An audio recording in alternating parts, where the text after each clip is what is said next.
இப்போ நம்ம சொல்கிறது நம்ம வாழ்க்கையில் எல்லாத்து வாழ்க்கையிலையும் நடந்திருக்கும். கொஞ்சம் பொறுமையாக கேட்டு சிந்தித்து பாருங்களேன். ஆரம்ப காலகட்டத்தில் கையெடுத்து கும்பிடுன்னு அம்மா நமக்கு சொல்லி தந்திருப்பாங்க. இன்னார் தான் கடவுள்னு அடையாளப்படுத்தியிருப்பாங்க.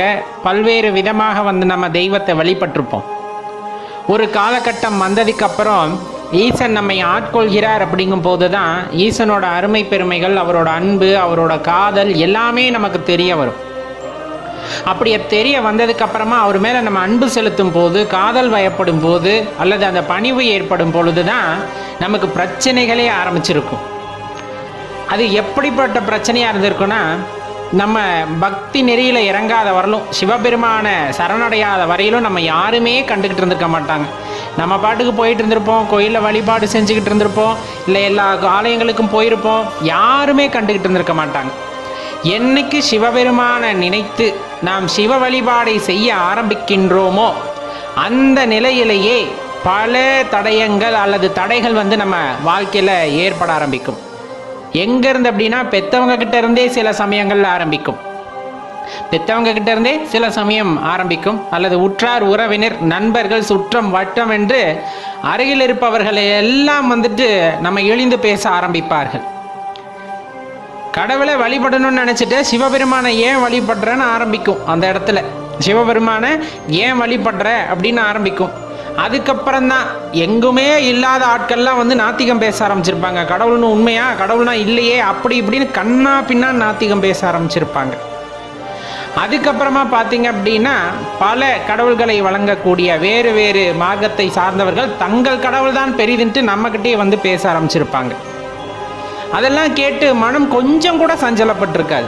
அடடா, என்ன எல்லாரும் இப்படி பேசுகிறாங்களே, எல்லாரும் இப்படி சொல்கிறாங்களே, ஒருவேளை அவங்க சொல்கிறதெல்லாம் உண்மையா அப்படின்னு கூட நம்ம மனசானது தடுமாறி இருக்காது. ரொம்ப ஆணித்தனம் நின்றுக்கும்.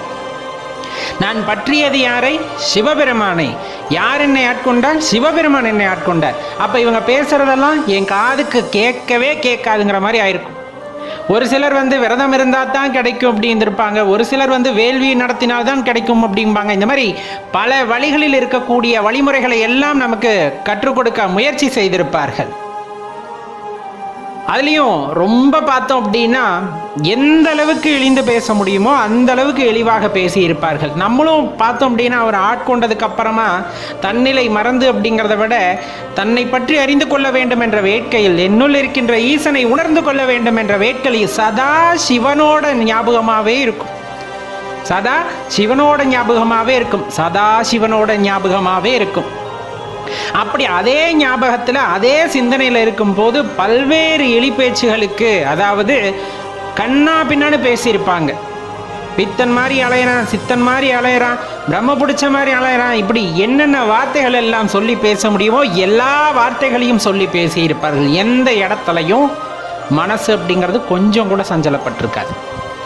ஏன் திரும்ப நான் சொல்கிறேன், நம்ம பிடிச்சது யார் காலை அப்படின்னா சிவபெருமானோட காலை. யாரு? பராபரத்தோட காலை. அப்படி இருக்கும்போது இவங்க பேசுறதுக்கெல்லாம் காது கொடுத்துட்டா என் வாழ்க்கையில் இறைவனை காண்பதில் தடை ஏற்பட்டு விடும் அப்படின்னு உள்ளார்ந்த உணர்ந்ததின் பொருட்டு மற்றவர்கள் பேசுவதை எதையும் செவிக்குள் கொண்டு போகாமல் வெளியவே நிறுத்தி வச்சிருவோம். அவங்க பேசுறதெல்லாம் வாங்கி, அவ என்னென்ன திட்டினாலும் சரி, என்னென்ன இகழ்ந்து பேசினாலும் சரி, எல்லாத்தையும் வாங்கி மாலை மாதிரி அணிந்து கொண்டு, என் கழுத்திலே விழுந்த மாலை மாதிரி அணிந்து கொண்டு என் போக்கில் போக வேண்டும் என்று எல்லோருமே சென்றிருப்போம். உன்னதமான பக்தி, நான் தான் சொல்கிறேனே, உன்னதமான பக்தி. அந்த படைப்பின் சிருஷ்டி கர்த்தா அப்படின்னு சொல்லக்கூடியவர், அந்த சிற்றம்பலத்துள்ளே அப்படின்னு அந்த இடத்துல இருக்கக்கூடிய அந்த ஆற்றல் அப்படிங்கிறது என்ன சொல்கிறதுனே தெரியல. அது எண்ணில் அடங்காது, அது வார்த்தையால் வர்ணிக்க முடியாது, இப்படித்தான் என்று கூற முடியாது. அப்படிப்பட்ட அனுபவத்தை நமக்குள் ஏந்தி கொள்ள வேண்டும், அதை உணர வேண்டும் என்ற அந்த நாட்டமுடையவர்களால் மட்டுமே சிவபெருமானை வழிபட முடியும். நம்ம நினைக்கிற மாதிரி எல்லா இடத்துலையும் சிவபெருமானை கண்டுவிட முடியுமா? கட்டாயமாக கண்டுவிட முடியும். எல்லாராலும் கண்டுவிட முடியுமா? கண்டிப்பாக முடியாது. அந்த வேட்கை இருப்பவர்களால் மட்டுமே சிவபெருமானை உணர்ந்து கொள்ள முடியும். இறைவன் மீது அந்த நாட்டமுடையவர்களால் மட்டுமே இறைவனை உணர்ந்து கொள்ள முடியும். நாத்திகம் பேசிக்கிட்டு அதை பற்றி ஒரு தேடலுமே இல்லை என்றால் அது பிரயோஜனமே இல்லாமல் போகும். எந்த ஒரு விஷயமாக இருந்தாலும் சந்தேகமாக இருந்தால் அதை பற்றின ஆராய்தல், அதை உணர்ந்து கொள்ள வேண்டும் என்ற வேட்கை, இறைவனின் மீது ஒரு பிடிப்பு அப்படிங்கிறது கட்டாயமாக இருக்கணும். ஒரு உறுதியான நம்பிக்கை இருந்து அதனை பற்றின தேடுதலை ஆரம்பிக்கும் போது கண்டிப்பாக இறைவன் அதற்கு வழிவகை செய்து கொடுப்பார். கண்டிப்பாக அதற்கு இறைவன் வழிவகை செய்து கொடுப்பார். நம்ம வச்சிருக்க பாசம், அந்த நேசம் அப்படிங்கிறது பார்த்தீங்கன்னா பச்சை மரத்தில் ஆணி அரைஞ்சார் போல அப்படியே ரொம்ப கிச்சனை பிடிச்சிக்கும். அதுல இருந்து நம்ம கண்ணில் இருந்து வர்ற அந்த கண்ணீர் அப்படியே பெருகி பெருகி ஆறாக ஓடி ஐயனின் காலை அபிஷேகம் செய்யும். ஐயனின் காலுக்கு அது அபிஷேக நீராக செல்லும். அத்தனையும் ஆனந்தத்தின் வெளிப்பாடாக வருவது, அத்தனையும் ஆனந்தத்தின் வெளிப்பாடாக வருவது. இறைவனை காணும் போதே புல்லரித்து போய் நின்று விடுவோம். அப்படியே அவரை பார்த்தா என்ன நடக்குது ஏது நடக்குதுன்னே தெரியாது. இறைவனை நினைச்சிட்டா போதும், கண்ணில இருந்து அருவியா தண்ணி கொட்டும். அவரை பத்தி புகழ்ந்து பேசிக்கிட்டே இருக்கணும்னு தோணும். சிவா அப்படிங்கிற ஒரு பேரை கேட்டுட்டா போதும், அவரை பத்தி பேசிக்கிட்டே இருக்கணும், அவரை பத்தி நினைத்து கொண்டே இருக்கணும். இப்படிப்பட்ட எண்ணங்கள் தொடர்ந்து தோன்றிக்கொண்டே இருக்கும். மற்றவர்கள் தீங்கு செய்கிறார்கள், மற்றவர்கள் அதை செய்கிறார்கள், இதை செய்கிறார்கள், எதை பற்றி பேசுவதற்கும் நேரம் இருக்காது. ஏனால் என் சிந்தையில் யார் மட்டும் இருக்கிறார்? சிவபெருமான் மட்டுமே இருக்கின்றார். இந்த புறம் பேசுவது அல்லது குறை கூறுவது இது எல்லாம் மனதிலே வந்துட்டு தீய எண்ணங்கள் உடையவர்களால், மற்றவர்கள் மீது குறை காண்பவர்களால் மட்டுமே முடியுமே தவிர, எல்லா இடத்திலும் இறைவன் நிறைந்திருக்கிறார் அப்படிங்கிற அந்த உண்மையை தெரிந்து கொண்டு சிவபெருமானை தனது சிந்தையில் தாங்கி கொண்டிருக்கிற ஒருவருக்கு எந்த இடத்திலையும் மாற்று சிந்தனை என்பது இருக்கவே இருக்காது. ஒரே சிந்தனை, அதுவும் சிவபெருமான் மட்டும்தான். எது நடந்தாலும் அது சிவபெருமான் நடத்தி வைப்பது, எது நடந்தாலும் அது என் ஈசனால் நடப்பது அப்படிங்கிற அந்த ஒரு எண்ணத்தில் அப்படியே போய்கிட்டே இருப்பாங்க. அடியார்களை பார்த்தா அந்த அடியார் உருவத்தில் இறைவனை பார்க்கக்கூடிய தன்மை சிவனடியார்களுக்கே உண்டு. அடியாரின் உருவத்தில் சிவனை பார்க்கின்ற தன்மை சிவனடியார்களுக்கே உண்டு. அப்படியே பார்த்து பூரிச்சு போயிடுவாங்க. கையெடுத்து சிவபெருமானே அப்படின்னு மனசில் நினைச்சிட்டு கையெடுத்து கூப்பி வழிபடும் பொழுது அதில் இருக்கின்ற ஆனந்தமே வேறு. எப்பவுமே சிவனை பற்றி பாடல்கள், எப்பவுமே சிவனை பற்றி பேசக்கூடிய வாய்ப்புகள், எப்பவுமே சிவனை பற்றி நினைக்கக்கூடிய சந்தர்ப்பங்கள் எத்தனை பேருக்கு கிடைக்கும்? எத்தனை பேருக்கு அந்த கொடுப்பனை கிடைத்திருக்கிறது? இறைவன் ஆட்கொண்டவர்களுக்கு மட்டுமே, இறைவன் அருள் செய்தவர்களுக்கு மட்டுமே அந்த தன்மையானது கிடைக்கப் பெறுமே தவிர எல்லோருக்கும் கிடைப்பது இல்லை. அதே கிடைக்காமல் போய்விடுமா என்றால் கிடையவே கிடையாது. யார் ஒருவரை ஈசனை மனமாற பற்றி கொண்டு ஈசன் மீது உறுதியாக நம்பிக்கை வைத்து அவர் காலை இறுக பற்றி கொள்கிறார்களோ அவர்களுக்கு எல்லோருக்குமே இந்த சந்தர்ப்பமானது கிடைக்கும். மனதில் உறுதித்தன்மை, மனதில் அசைக்க முடியாத அந்த நம்பிக்கை ஈசன் மீது ஏற்படும் பொழுது அவரை பற்றிய தேடுதல் ஆரம்பிக்க வேண்டும், அதில் தொடர்ந்து செல்ல வேண்டும் என்ற எண்ணம் வந்துவிட்டாலே போதும், இறைவன் அதற்கான வழியை காட்டுகின்றார். இப்போ நம்ம ஏற்கனவே சொன்னோம் இல்லைங்களா, வருகின்ற பிரச்சனைகள் அப்படின்னு சொல்லிட்டு எப்போ நம்ம சிவபெருமானை நினைக்க ஆரம்பிக்கின்றோமோ எதுவுமே இல்லாமல் இருக்கிறவர்களும் உங்களை யாருமே கண்டுகிட்டு இருக்க மாட்டாங்க. நீங்கள் சிவபெருமான் மீது பாசம் வைத்ததுக்கு அப்புறம் தான் வருவாங்க. இது நம்ம வாழ்க்கையில் மட்டும் கிடையாது, இது நம்ம வாழ்க்கையில் மட்டும் கிடையாது, எல்லா சிவனடியார்கள் வாழ்க்கையிலும் இது வந்திருக்கும். கண்டிப்பாக இது மாணிக்கவாசகர் வாழ்க்கையிலும் நடந்திருக்கிறது அப்படிங்கிறத தான் அழகாக வந்துட்டு நம்ம திருவாசகத்தில் ஐயா குறிப்பிடுகின்றார்.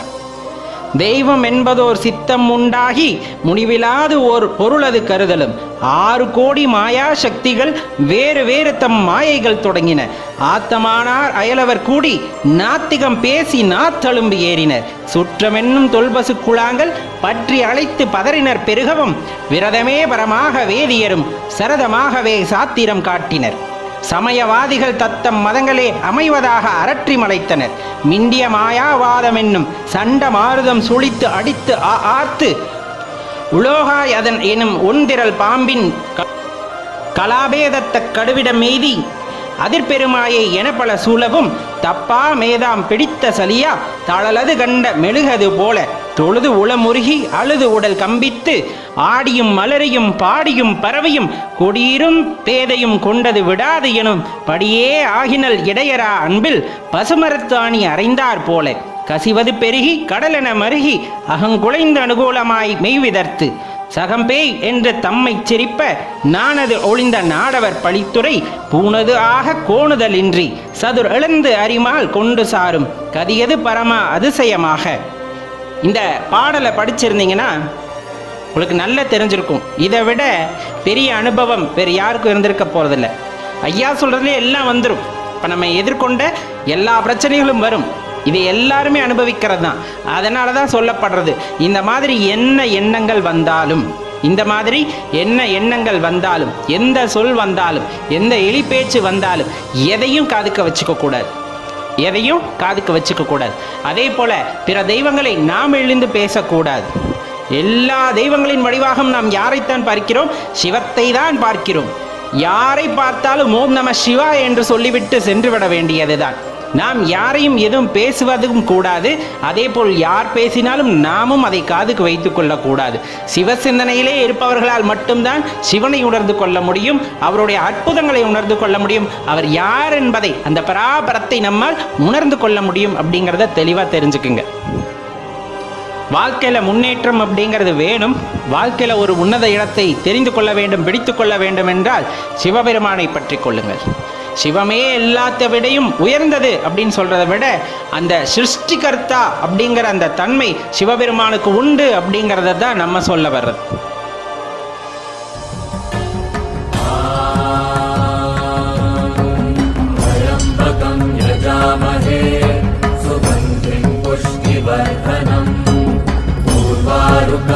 बन्धनान् मृत्योर्मुक्षीयमामृता